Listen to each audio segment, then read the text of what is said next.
போர்க்களத்தில் பிறந்து விட்டோம். வந்தவை போனவை வருத்தமில்லை.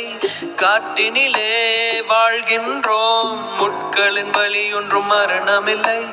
இருட்டினிலே நீ நடக்கையிலே உன் நிழலும் உன்னை விட்டு விலகிவிடும். நீ மட்டும் தான் இந்த உலகத்திலே உனக்கு துணை என்று விளங்கிவிடும். தீயோடு போகும் வரையில் தீராது இந்த தனிமை. கரை வரும் நேரம் பார்த்து கப்பலில் காத்திருப்போம். எரிமலை வந்தால் கூட ஏறி நின்று பார்த்தெடுப்போம். அந்த தெய்வ ரகசியம் புரிக